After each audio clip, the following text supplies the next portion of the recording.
क्या आपको फिर हेरा फेरी का वो 25 दिन में पैसा डबल वाला सीन याद है? बताता हूँ। ये टाटा, बिरला, अंबानी, अपना देवी प्रसाद, इन लोग अमीर कैसे बना, इसका सीक्रेट मिल गया है। सिगरेट पीता वो? सिगरेट नहीं यार बाबू भैया, सीक्रेट सीक्रेट सिगरेट। वो लोग क्या करते हैं ना, सारा पैसा ना चिट फंड में डालते हैं। 21 दिन बाद पैसा डबल, उसके और 21 दिन बाद पैसा 4 गुना, उसके और 21 दिन बाद पैसा 8 गुना, उसके 16 गुना, 32 गुना।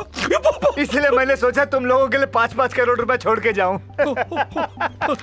भैया आपसे पैसे ले और कहे कि कुछ ही दिनों में आपको उसी पैसे पर बहुत बड़ा रिटर्न देगा, आप खुश हो जाते हैं।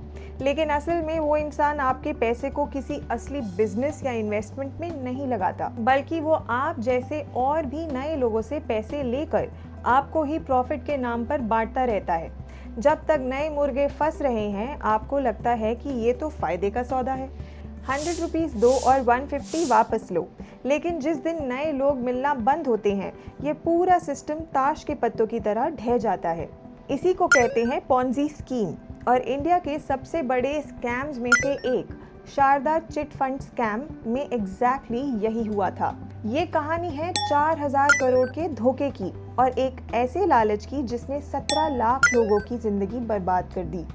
इस 4000 करोड़ के स्कैम का मास्टरमाइंड था सुदीप सेन, एक ऐसा आदमी जिसकी हॉबी ही हाई प्रोफाइल लोगों से दोस्ती करना था। कहा जाता है कि जवानी में वो चारू मजुमदार जैसे नक्सलाइट लीडर से भी मिल चुका था और 70s में नक्सलाइट मूवमेंट से जुड़ने की वजह से वो जेल भी गया था। सुदीप सेन को पहले लोग शंकरादित्य के नाम से जानते थे, लेकिन 90s में जब वो अपनी फैमिली से अलग हुआ, तभी उसने अपना नाम बदलकर सुदीप सेन रख लिया।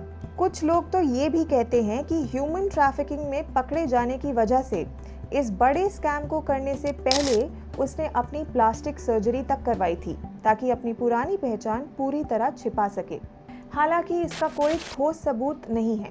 2006 में इसी नई पहचान के साथ सुदीप सेन ने शारदा ग्रुप की शुरुआत की। इस ग्रुप के अंडर 1-2 नहीं बल्कि 200 से ज्यादा कंपनियां थीं, जो इस पूरे स्कैम का जाल बुनने वाली थी। तो सुदीप सेन ने 17 लाख लोगों से पैसा उठाया कैसे? उसने लाखों एजेंट्स का एक नेटवर्क खड़ा किया। ये एजेंट्स गांव-गांव, घर-घर घूमते और आम लोगों को, किसानों को, रिक्शे वालों को सिक्योर डिबेंचर्स और प्रेफरेंस बॉन्ड्स में पैसे लगाने को कहते। वादा था 5 साल में पैसा डबल। लोगों को लगा कि ये LIC या बैंक FD जैसा कोई सेफ इन्वेस्टमेंट है। उन्हें बाकायदा फर्जी डॉक्यूमेंट भी दिए जाते थे, जो दिखने में असली शेयर सर्टिफिकेट जैसे लगते थे, लेकिन असलियत ये थी कि इनके पास सेबी की कोई परमिशन नहीं थी। ये सब बस कोरे कागज थे। इस धोखे के लिए एजेंट्स को 20 से 40% तक का भारी कमीशन मिलता था। मतलब अगर किसी एजेंट ने आपसे 10,000 इन्वेस्ट करवाए तो 4,000 सीधा उसकी जेब में। इतने बड़े लालच के लिए एजेंट्स ने ना जाने क्या क्या झूठ बोलकर लोगों को फंसाया। एक पॉन्जी स्कीम को चलाने के लिए सबसे जरूरी चीज है भरोसा, और सुदीप सेन जानता था कि ये भरोसा धोखे से कैसे हासिल करना है। उसने अपनी कंपनी का नाम शारदा रखा। ये कोई आम नाम नहीं था। ये नाम स्वामी विवेकानंद के गुरु श्री रामकृष्ण परमहंस की पत्नी शारदा देवी के नाम पर था, जिन्हें बंगाल में श्री श्री माँ कहकर पूजा जाता है। एक पूजनीय नाम का इस्तेमाल सिर्फ लोगों को विश्वास जीतने के लिए किया गया। यही नहीं, सेन ने मिथुन चक्रवर्ती जैसे बॉलीवुड सेलिब्रिटी को अपना ब्रांड एम्बेसडर बनाया। उसने बंगाल के फेमस फुटबॉल क्लब्स में इन्वेस्ट किया, दुर्गा पूजा को स्पॉन्सर किया और गरीबों में एम्बुलेंस तक बांटी। एक आम आदमी जो ये सब देख रहा था, उसे लगा कि जो कंपनी इतना धर्म कर्म और पब्लिक का भला कर रही है, वो उनके साथ धोखा कैसे कर सकती है। जब ये घोरक धंधा सेबी की नज़र में आया तो सुदीप सेन ने एक और शातिर चाल चली। सेबी का नियम है कि अगर कोई कंपनी 50 से ज़्यादा लोगों से इन्वेस्टमेंट लेती है तो उसे सेबी का अप्रूवल चाहिए, जो शारदा के पास जाहिर ही नहीं था। जब सेबी ने नोटिस भेजा तो सेन ने कहा कि वो बॉन्ड्स नहीं बल्कि चिट फंड चला रहे हैं। ये एक बहुत चालाक मूव था, क्योंकि चिट फंड असल में स्टेट गवर्नमेंट के अंडर आता है, सेबी के नहीं। बंगाल में 100 सालों से चिट फंड चल रहे थे। ये लोगों के लिए सेविंग और लोन का एक भरोसेमंद तरीका था। सेन ने इसी भरोसे का फायदा उठाया, लेकिन सच ये था कि शारदा ग्रुप कोई चिट फंड चला ही नहीं रहा था, वो एक कलेक्टिव इन्वेस्टमेंट स्कीम थी जो पूरी तरह सेबी के दायरे में आती थी। ये बस रेगुलेटर से बचने का एक बहाना था। साल 2013 आते आते पॉन्जी स्कीम का खेल खत्म होने लगा। नए इन्वेस्टर्स मिलना बंद हो गए। जब नया पैसा आना बंद हुआ तो पुराने इन्वेस्टमेंट को रिटर्न देना नामुमकिन हो गया। जनवरी 2013 से ही पेमेंट्स रुकने लगी। कंपनी के चेक बाउंस होने लगे। शारदा ग्रुप के अपने मीडिया हाउस जैसे बंगाल पोस्ट अचानक बंद हो गए और हजारों पत्रकार सड़क पर आ गए। 6 अप्रैल 2013 को सुदीप सेन ने सीबीआई को एक 18 पेज का लेटर लिखा।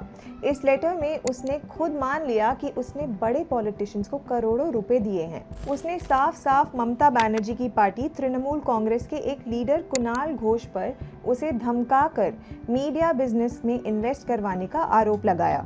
जैसे ही ये लेटर पब्लिक हुआ, पूरे बंगाल में हड़कंप मच गया। लाखों लोग जिनका पैसा डूबा था सड़कों पर उतर आए और ऑफिसेज में तोड़फोड़ शुरू हो गई। जैसे ही ये स्कैम खुला, 10 अप्रैल 2013 को सुदीप सेन अपने सबसे करीबी देवजानी मुखर्जी, जो कभी उसकी कंपनी में रिसेप्शनिस्ट थी और बाद में राइट हैंड बन गई, के साथ कोलकाता से भाग निकला। पूरे देश में उसकी तलाश हुई। पुलिस ने रांची से लेकर हर जगह ढूंढा। आखिरकार 13 दिन बाद 23 अप्रैल को सुदीप सेन और देवजानी को कश्मीर के सोनमर्ग से गिरफ्तार किया गया। इस स्कैम के बाद बंगाल में हाहाकार मच गया। ममता बनर्जी सरकार ने 500 करोड़ का रिलीफ फंड अनाउंस किया, लेकिन 4000 करोड़ के स्कैम के सामने ये ऊंट के मुंह में जीरा था। आज तक 17 लाख में से ज्यादातर लोगों को उनका पैसा वापस नहीं मिला है।